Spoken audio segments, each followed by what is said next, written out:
অনেক যুবক আমি মেসেজ পাইছি আমার ফেসবুক পেজে যে হুজুর আপনি এখানে ওয়াজ করেন আর যুবক ভিডিও করে তার গার্লফ্রেন্ডকে আপনার চেহারা দেখায়।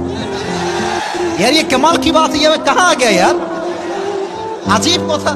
একজন সেদিন ফেসবুকে লিখেছে হুজুর আমার বন্ধু আপনার কাছে গেছে ওয়াজ শুনতে যায়নি, ওর গার্লফ্রেন্ড আপনার ভক্ত আপনাকে দেখাইতে গেছে। এ দুনিয়া কোথায় গেছে? আমি ওয়াজ করি স্বামী স্ত্রীর জন্য, যে স্বামী তার স্ত্রীকে ভালোবাসবে, স্ত্রী স্বামীকে ভালোবাসবে, যে ভালোবাসে না সে বেঈমান। এই ওয়াজ স্বামী তার স্ত্রী শেয়ার দিয়ে বহু দূরের কথা, ওই বয়ফ্রেন্ড তার গার্লফ্রেন্ডকে শেয়ার মেরে দেয়।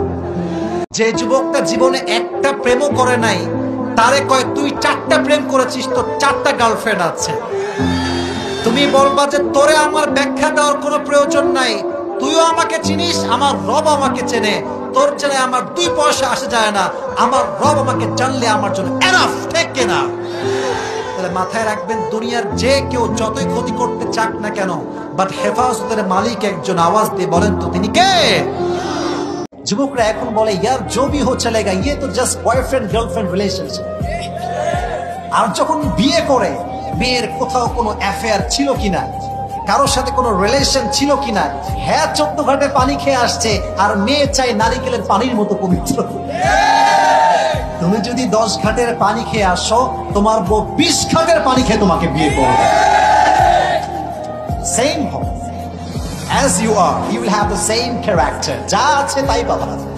যুবক ভাইরা, শুধুমাত্র বোরকা দেখেই তুমি প্রেমে পড়ে যেও না। বোরকার ভেতরের চরিত্র তোমাকে জাস্টিফাই করতে হবে, ঠিক না বল? এটা তোমরা ঠিক বলছো কেন আমি খুব ভালো করেই জানি, কারণ আজকালকার অনেক মেয়ে আছে বোরকাকে জাস্ট 3-4টা প্রেম করার জন্য ব্যবহার করে, আসলে আদর্শ বোরকা নয়, ঠিক না বল? এটা আসলে ঈমান নয়। ঈমান হচ্ছে বাহিরেও যেমন ভেতরেও তেমন, এর নাম মুমিন, ঠিক না বলেন?